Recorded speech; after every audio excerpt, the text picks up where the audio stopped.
Several months have passed since the mutant incident during the school festival. We find Makoto at a cafe near the school, as he thinks about how fast the city has recovered, and the growing responsibilities of his new store opening up next to the school. At the same time, two students of the academy start talking about his company store. The first student states how hard it is to get their fruit set, while the second student would rather have one of their weapons. This makes Makoto laugh. The discussion escalates as the two students debate on who the best employee of the Kuzunoha company is. One student thinks that Eris is the best, while the other insists that Aqua is the best. Makoto thinks about how they must be joking.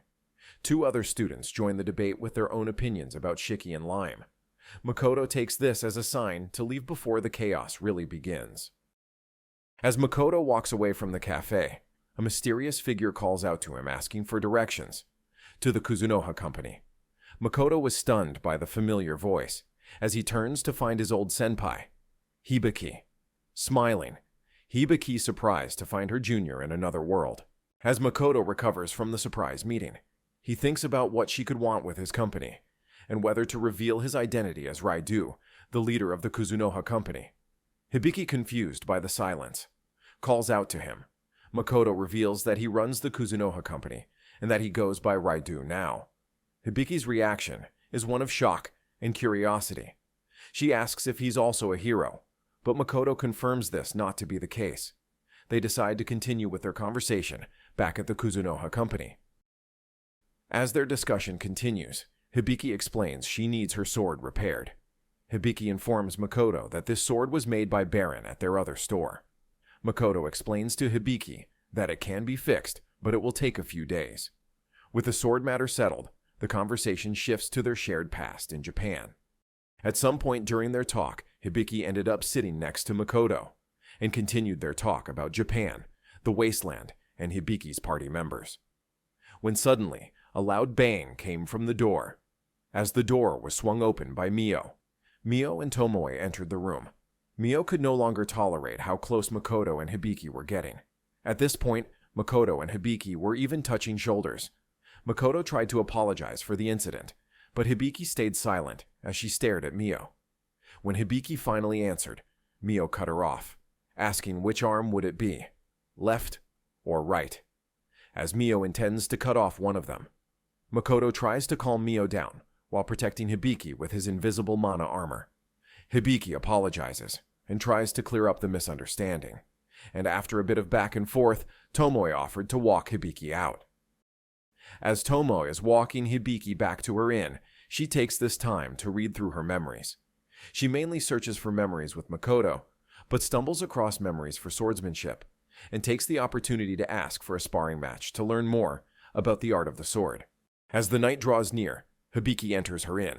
There she finds Chaya waiting for her. Chaya asks how her trip went. Hibiki says she got everything she needed to get done, but with a pale look on her face. Chaya sees this, but thinks she's just tired. Hibiki then leaves for her room, which is on the other side of the inn from her party.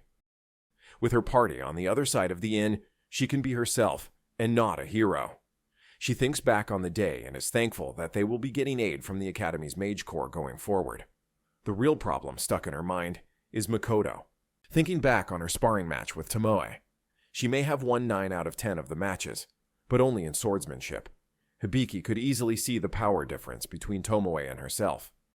She can't believe the power that Makoto wields with Mio and Tomoe by his side.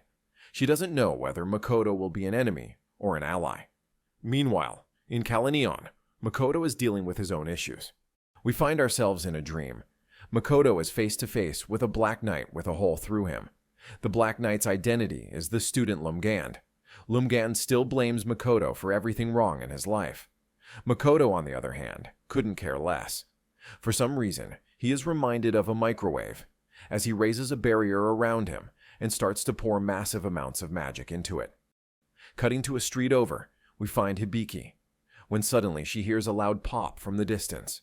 She runs towards the sound and finds a pool of blood next to Makoto. Hibiki notices the blood and armor of Lumgand. As Makoto turns his sights on her, he declares that she is next, and the goddess as well. As Makoto lunges towards her, a cold sweat runs down Makoto's face as he awakens. Makoto wonders what this dream could mean. A few days later, we find Makoto at the Adventurers Guild, talking with Luto. Luto, in need of Makoto's service, asks if he can deliver some superior dragon eggs to various locations, since the superior dragons have dwindled. Makoto agrees since the reward will help him with the reconstruction of Kalaneon. Luto gives Makoto the first location, the Empire, where one of the heroes is located.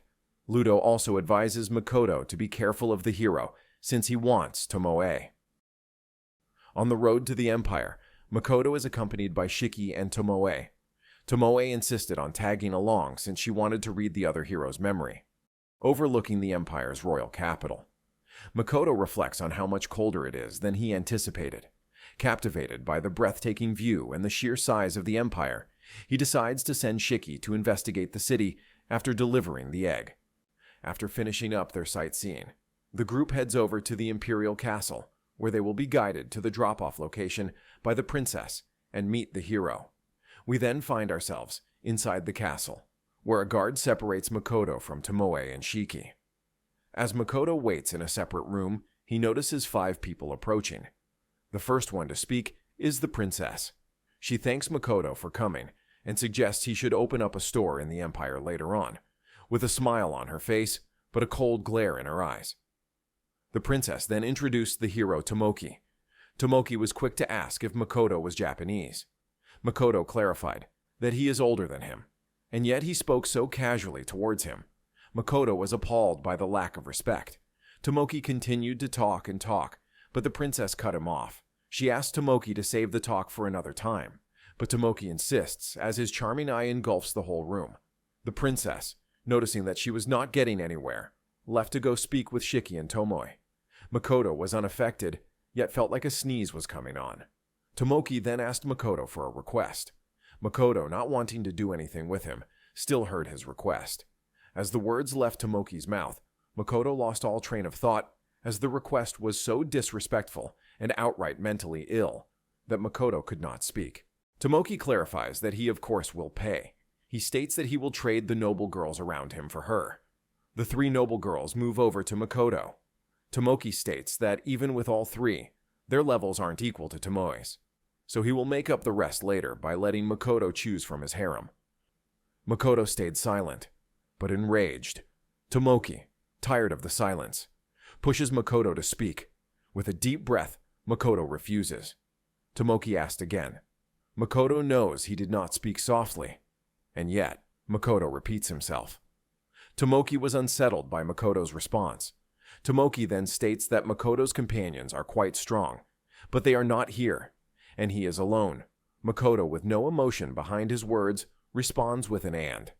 Tomoki responds back with, "I know how strong you are. You can't beat me. This room is also soundproof, so think carefully about your next words." Makoto relays to him, "I gave you my name, and yet you don't respect it. And how do you know how strong I am? All talk, no bite." At that very moment, Makoto had a sword to his neck, heart, and wrists. Fed up with these games, Makoto decides to look for the great dragon without a guide. Makoto then strengthens the soundproof barrier and the walls.